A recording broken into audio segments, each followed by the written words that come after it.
오늘은 사무엘상 강해 9번째 시간으로 그들이 왕을 달라고 한 이유라는 제목을 가지고 말씀을 전하겠습니다. 사무엘상 7장과 8장 사이에는 어느 정도 긴 시간이 있었던 것 같습니다. 8장에 오니까 사무엘이 늙었습니다. 세월이 많이 지났습니다. 미스바에서 하나님께서 하늘에서 도우셔서 블레셋을 쳐 부셨던 그 이야기도 이제 추억이 옛날 이야기가 되었습니다. 본문은 사무엘의 아들들이 사무엘처럼 잘 다스리지 못했고 뇌물을 받고 판결을 굽게 했다는 안타까운 소식으로 시작합니다. 그런데 더 안타까운 것은 이스라엘 백성들이 그것을 이유로 사무엘에게 나가서 왕을 달라고 요구했다는 것이 더 안타까운 사실입니다. 이것은 사무엘에게뿐만 아니라 하나님께도 굉장히 몹쓸 짓을 한 악한 요구였습니다. 마치 아버지가 집에 계신데도 불구하고 자식들이 어머니에게 가서 우리는 다른 아버지를 원합니다 라고 한 것과 비슷한 그런 상황입니다. 이스라엘 백성들이 만약 사무엘의 아들들이 마음에 안 들어서 우리는 당신의 아들들 때문에 당신의 아들들 대신에 우리에게 새로운 재판장들을 주십시오. 아니면 우리에게 새로운 사사들을 주십시오 라고 했다면 사실 큰 문제가 안 되고 잘 넘어갔을 수도 있었을 것입니다. 그런데 문제는 그들이 왕을 요구했다는 거죠. 그들이 왕을 요구했다는 것은 그들이 사실 사무엘의 아들들을 거부했다는 것이 아니고 하나님을 섬기고 싶지 않습니다. 하나님 중심, 제사 중심의 이런 종교 국가를 우리는 원하지 않습니다 라고 말한 것과 같은 소리였기 때문에 그들이 왕을 요구한 것은 매우 심각한 문제였습니다. 7절에서 이렇게 말씀합니다. 여호와께서 사무엘에게 이르시되 백성이 내게 한 말을 다 들으라. 이는 그들이 너를 버림이 아니요 나를 버려 자기들의 왕이 되지 못하게 함이니라.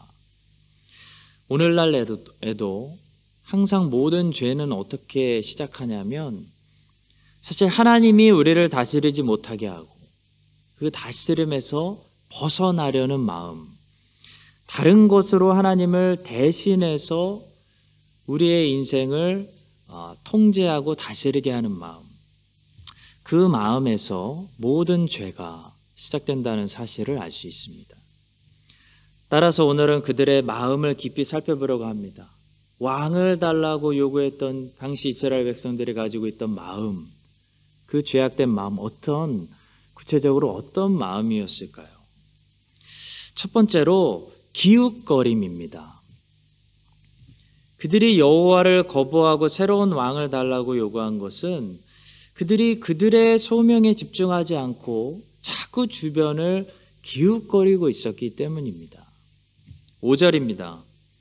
그에게 이르되 보소서 당신은 늙고 당신의 아들들은 당신의 행위를 따르지 아니하니 모든 나라와 같이 우리에게 왕을 세워 우리를 다스리게 하소서 한지라.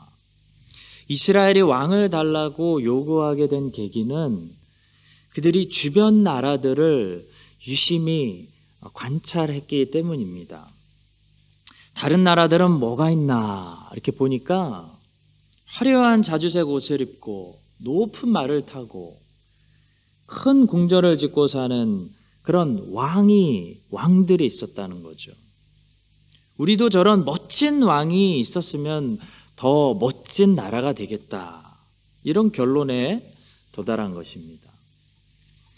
성도 여러분, 세상 사람들을 우리가 전도하기 위해서 저들을 긍휼히 여기는 눈으로 관찰하는 것은 필요합니다.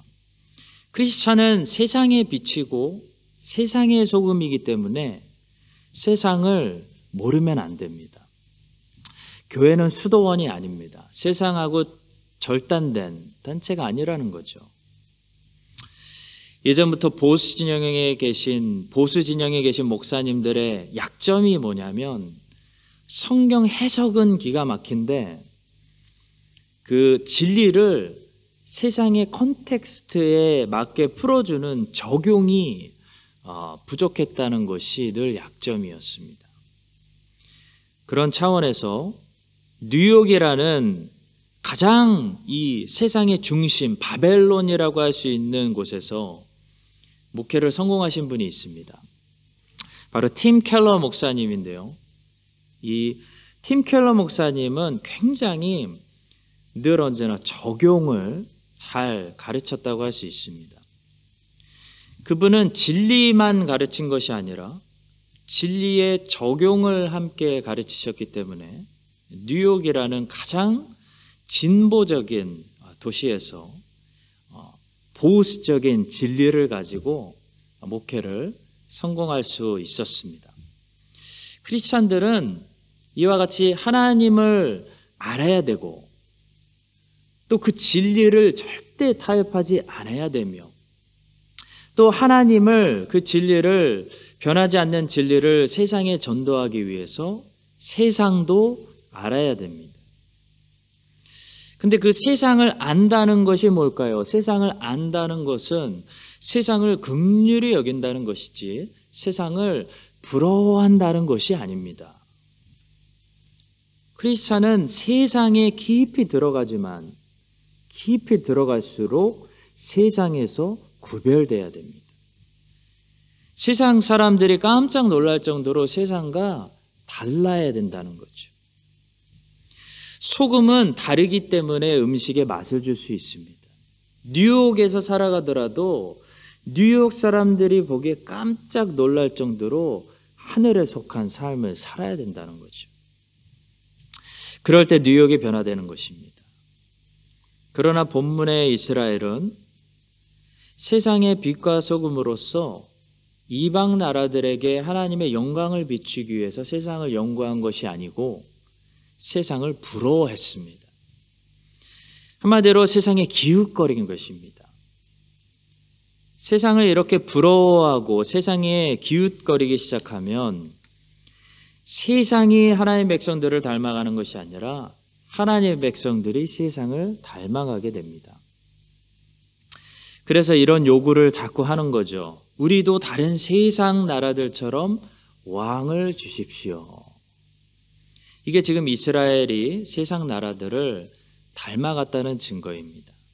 성도 여러분, 하나님의 백성들이 정말 화려한 이 세상 속에 깊숙이 들어가서도 세상에 흡수당하는 것이 아니고 오히려 세상을 하나님의 은혜로 흡수시켜 버리려면 제일 중요한 것이 우리가 우리의 정체성을 잃어버리지 말아야 한다는 것입니다.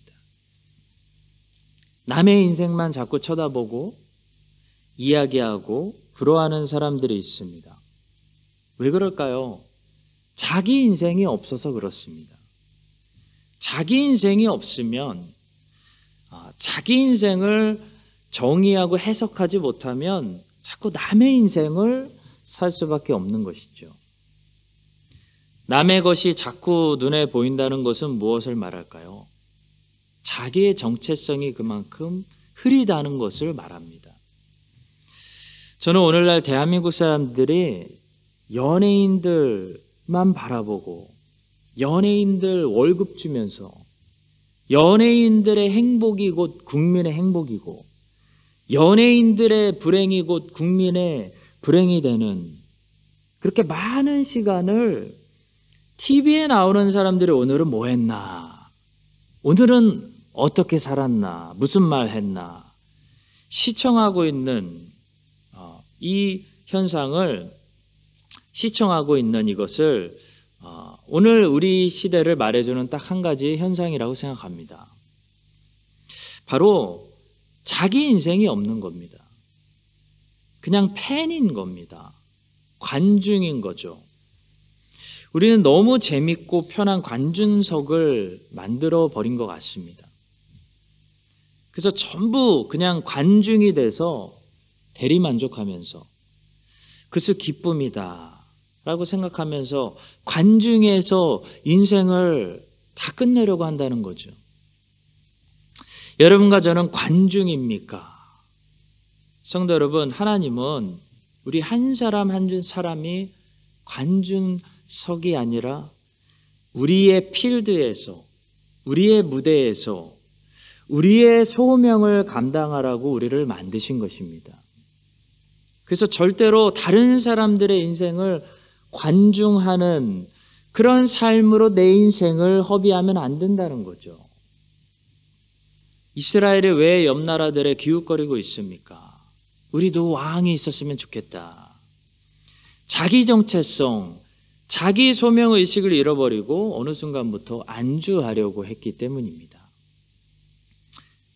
안주가 시작되었다는 것은 전진이 멈췄다는 것을 말합니다. 안주하려고 하면 그 순간부터 기웃거림이 시작됩니다. 자동차가 앞으로 달려갈 때는 운전사가 옆을 보지 않습니다. 앞을 봅니다. 그런데 자동차가 신호등에 멈추면 괜히 옆에 누가 있나 한번 보는 거죠. 안주가 시작된 인생은 자꾸 옆만 기웃거리는 그런 삶을 살 수밖에 없습니다. 하나님이 부르시는 나의 그 소명의 표대를 향해서 끝까지 전진하는 인생을 살아야 주변에 나를 유혹하는 것에 쉽게 시선을 돌리지 않을 수가 있습니다. 나는 왜 이렇게 쉽게 유혹받지? 나는 왜 이렇게 유행에 민감하지? 저도 30살까지 정말 심각하게 그런 질문을 많이 했습니다. 지금도 대중 가요와 스포츠 선수들의 등번호까지 아직도 외울 정도로 대중문화에 완전히 굉장히 관심이 많았습니다. 민감했습니다. 다른 친구들보다 훨씬 더 쉽게 유혹받았고 깊이 빠지는 제 자신을 발견했습니다. 뭐가 문제일까 보니까 목표가 없었습니다. 내 인생을 정의하고 해석하지를 못했습니다. 나를 알지 못했습니다.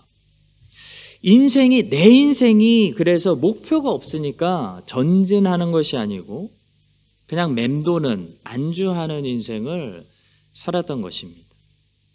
안주하는 인생은 주변에 잘 기웃거립니다.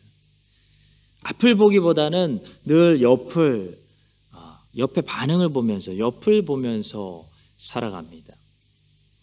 이스라엘은 제사장 나라로서 하나님을 이방의 여러 모양으로 증거하고, 특별히 하나님이 이스라엘을 통해서 보내실 이 세상의 메시아를 잘 받아서 세상에 태어나게 하고, 또 성경을 기록해야 되는 아주 중요하고 특별한 미션을 받았습니다. 그 미션을 바라보고 나갈 때 주변 나라들의 화려한 유혹과 유행에 민감하게 동요되지 않을 수 있는 거죠.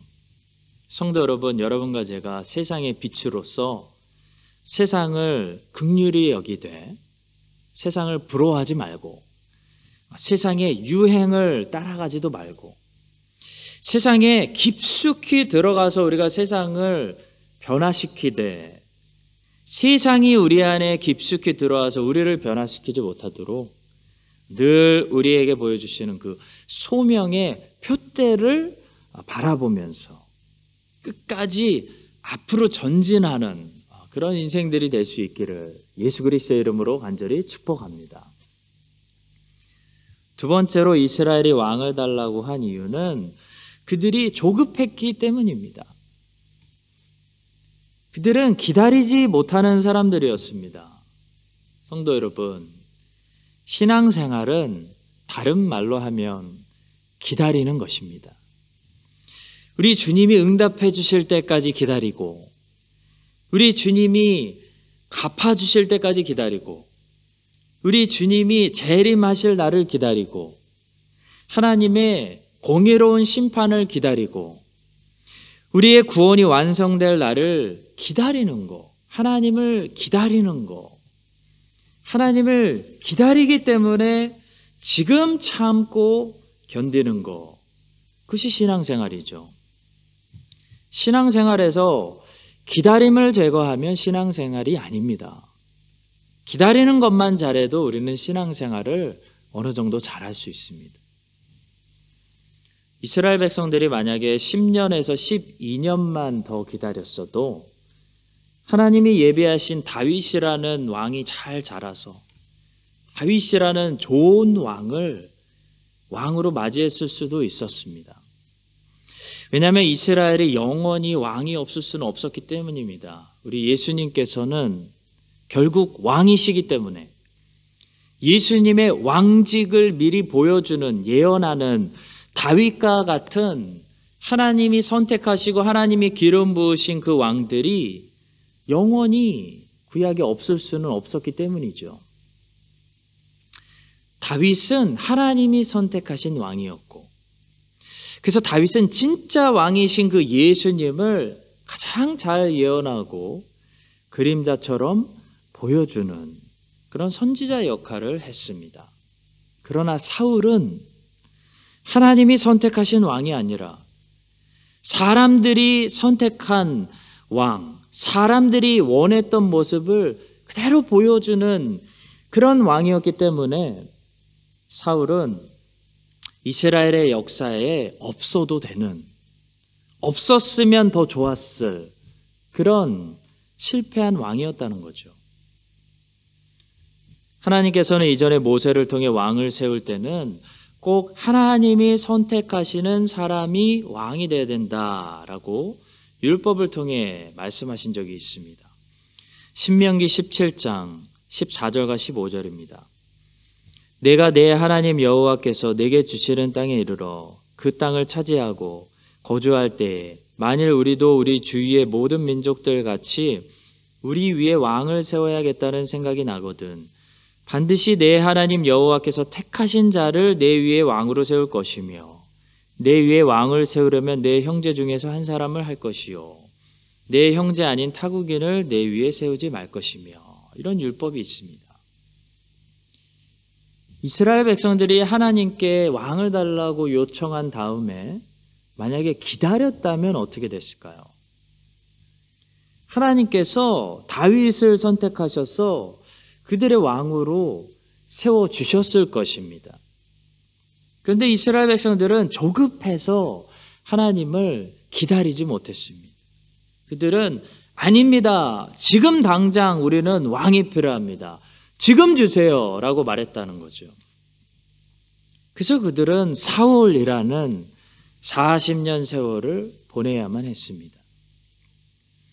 하나님은 그들이 원하는 인간 왕 사울을 허락하셨고 그들은 사울 왕 밑에서 40년 동안이나 사무엘이 경고한 것과 같이 어려운 시간을 보내야 했습니다. 매우 불안한 통치를 받아야 했습니다. 그들의 왕 사울은 미치광이었습니다. 이 모든 일들이 그들이 조급하고 하나님을 기다리지 못했기 때문입니다. 그들이 기다려서 하나님이 선택하신 다윗을 초대왕으로 받았다면 그들은 불안하고 험악한 40년 세월이 아니라 풍성한 40년을 살았을 것입니다. 성도 여러분, 조급함은 항상 전체 그림을 보지 못할 때 생기는 감정입니다. 눈앞에 있는 것만 보일 때, 하나님의 크신 경륜을 우리가 잊어버릴 때 우리의 마음이 조급해집니다. 아브라함이 하갈을 통해서 이스마엘을 실수로 낳은 것은 조급함 때문이었습니다. 아브라함과 사라는 조급해졌습니다. 마음이 조급해지는 순간 아브라함은 지금 당장 아이가 필요하다, 더 늦으면 안 된다라는 사실에만 집중하게 되었고 하나님께서 나의 후손을 하늘의 별들과 같이 바다의 모래와 같이 많게 하실 것이다 라는 큰 그림을 보지 못하게 되었습니다. 그러니까 실수하는 겁니다. 큰 그림을 잊어버리면 우리는 어리석은 판단을 하게 됩니다. 요셉은 14년이라는 전체 그림을 보고 있었습니다. 그래서 7년 풍년 때 곡식을 저장해 두었고 7년 흉년 때 곡식을 풀어서 온 나라를 살렸습니다. 요셉은 14년이라는 전체 그림을 보고 있었기 때문에 풍년의 때 풍년만 보고 교만해지지 않았고 흉년의 때는 흉년만 보고 요동치거나 좌절하지 않았습니다. 풍년의 때는 7년이 지나면 흉년이 오니까 대비하고 준비해야 돼. 지금 절제해서 먹어야 돼 라고 생각했고요. 흉년의 때는 이 흉년이 영원하면 어떡하지? 지금이 7년째인데 내년에도 흉년이 오면 어떡하지? 라고 절망하지 않았다는 거죠. 7년째 흉년이 왔을 때 요셉은 내년부터는 하나님이 약속하신 대로 흉년이 끝나고 다시 농사를 지을 수 있다라는 믿음과 확신을 가지고 있었습니다. 성도 여러분, 전체 그림을 알면 조급해지지 않습니다. 조급하면 실수합니다. 이삭을 기다리지 못하고 이스마엘을 낳는 겁니다. 다윗을 기다리지 못하고 사울을 먼저 세우는 겁니다. 조급해지지 않으려면 전체 그림을 봐야 됩니다. 물론 하나님께서 우리 각 사람을 위해 어떤 계획을 가지고 계시는지 그 구체적인 것들을 우리가 다 볼 수는 없습니다. 그러나 오늘만 바라보고 내일만 바라보며 살아가면 안 된다는 것이죠. 오늘만 바라보고 내일만 바라보며 사는 것은 땅만 바라보며 사는 것과 같은 모습입니다. 우리는 하늘을 바라보며 인생 전체를 생각하며 늘 소명을 묵상하며 꿈과 비전을 꿈꾸며 살아가야 됩니다. 꿈이 있는 사람은 전체 그림을 보는 사람과 같습니다. 그래서 꿈이 있고 목표가 있고 소명이 있는 사람은 작은 오늘의 일들에 흔들리지 않습니다. 꿈은 멀리 볼 수 있게 해주는, 인생 전체를 보게 해주는 이 시선과 같습니다. 그래서 꿈이 없으면 매일 그날 일어나는 일들에 정신없이 휩쓸리다가 인생을 끝낼 수밖에 없는 거죠. 그런 인생은 매일 조급한 인생이기 때문에 실수가 많습니다. 열심히 살았는데 후회할 것이 많습니다. 솔로몬처럼 많은 것을 한 것 같은데 남는 것이 없습니다. 허망합니다. 허망하지 않으려면 소명을 이뤄야 됩니다. 하나님이 나를 만드시고 계획하신 목적, 그 비전을 바라보며 그 소명에 나를 불태워야 짧게 살더라도 후회가 없습니다. 성도 여러분, 이스라엘은 하나님을 기다리지 못했습니다. 그들은 조급했습니다. 그래서 큰 실수를 하고 맙니다. 신앙생활은 잘 기다리는 것입니다. 하나님을 기다리는 것입니다. 하나님의 시간이 올 때까지 지금 내가 부족한 줄 알고 나를 잘 훈련하고 성장시키고 준비하고 인내하고 참는 것입니다. 여러분과 제가 우리의 마음에 있는 조급함을 버리고 하나님을 잘 기다려서 아브라함처럼 실수하지 않고 이스라엘처럼 실수하지 않고 요셉처럼 늘 전체 인생, 전체 그림을 믿음으로 바라보면서 요동치지 않게 되기를 주님의 이름으로 간절히 축복합니다.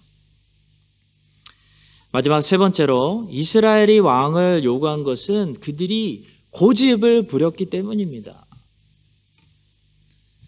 하나님께서는 그들을 사랑하셔서 그들이 마음을 고쳐먹기를 바랬습니다.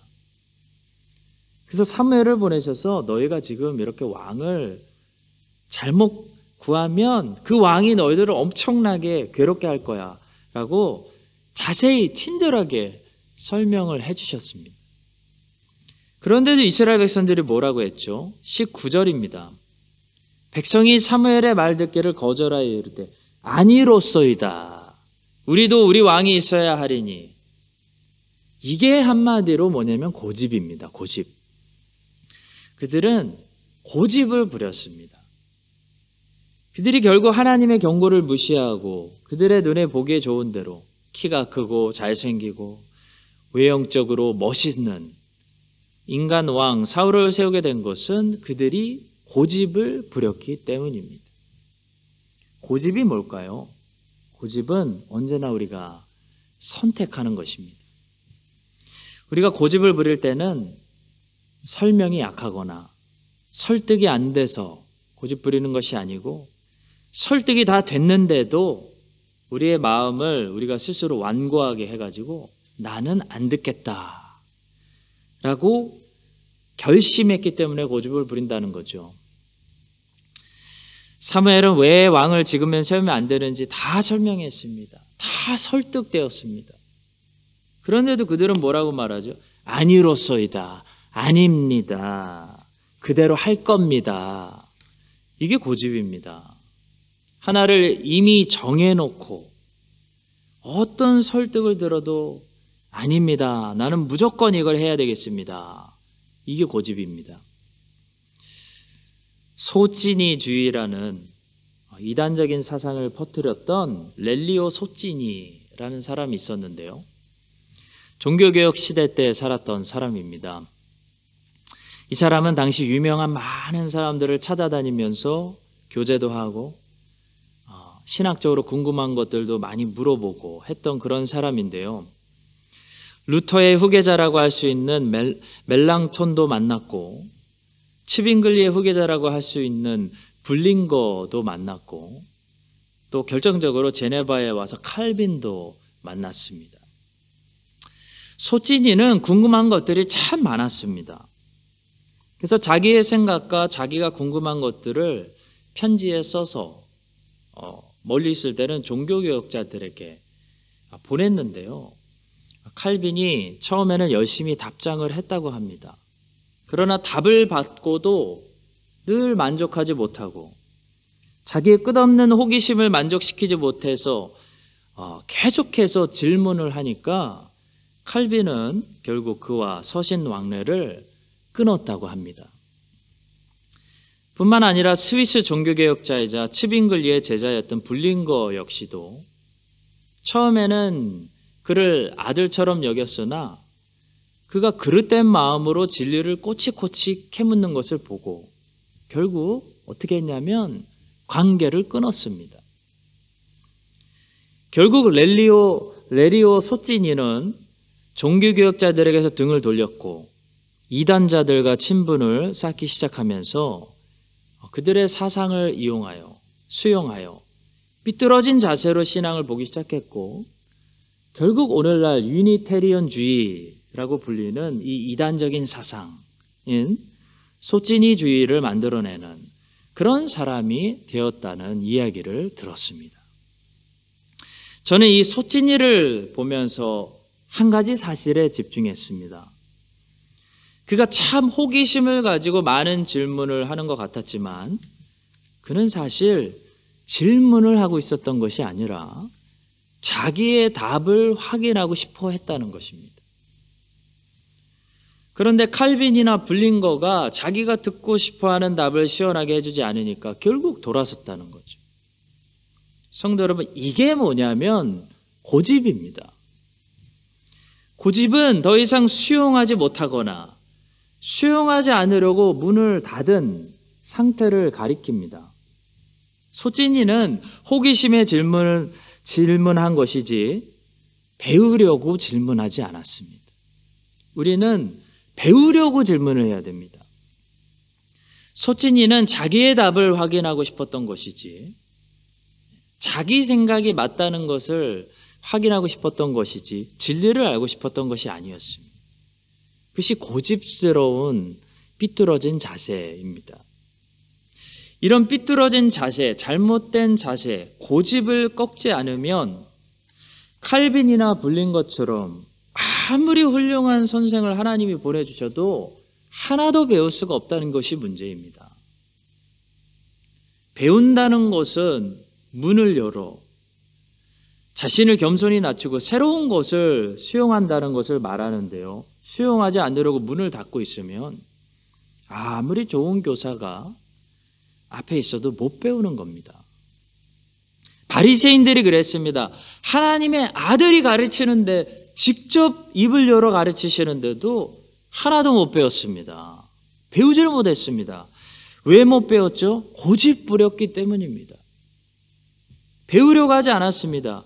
자기 확신에, 자기 신념에 빠져 있었기 때문에 수용력이 그들의 마음에 더 이상 남아있지를 않았습니다.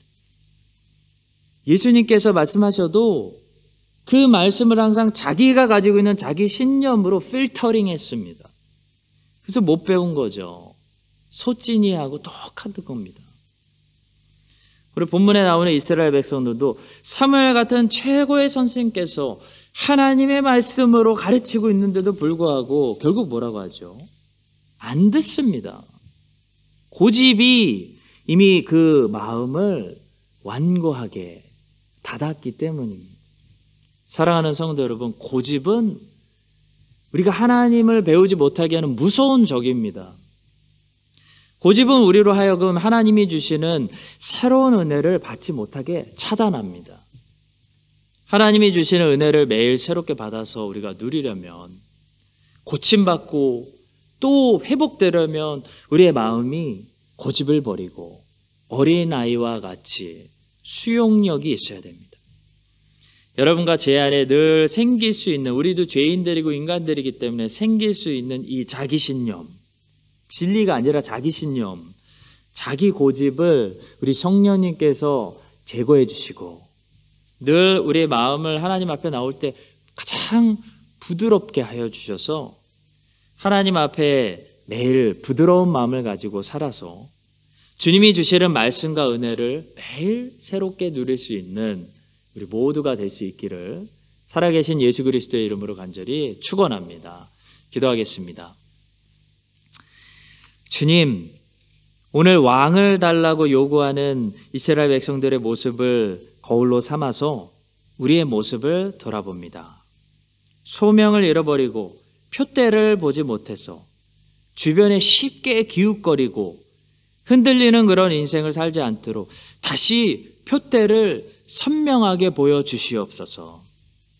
또 하나님을 기다리지 못하고 조급해하다가 이스마엘을 낳는 실수를 범하지 않도록 늘 전체 그림과 큰 하나님의 계획하심을 믿음으로 볼 수 있도록 눈을 주시옵소서.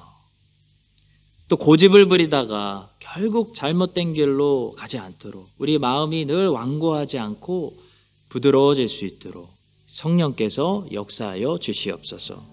감사하며 예수님의 이름으로 기도합니다.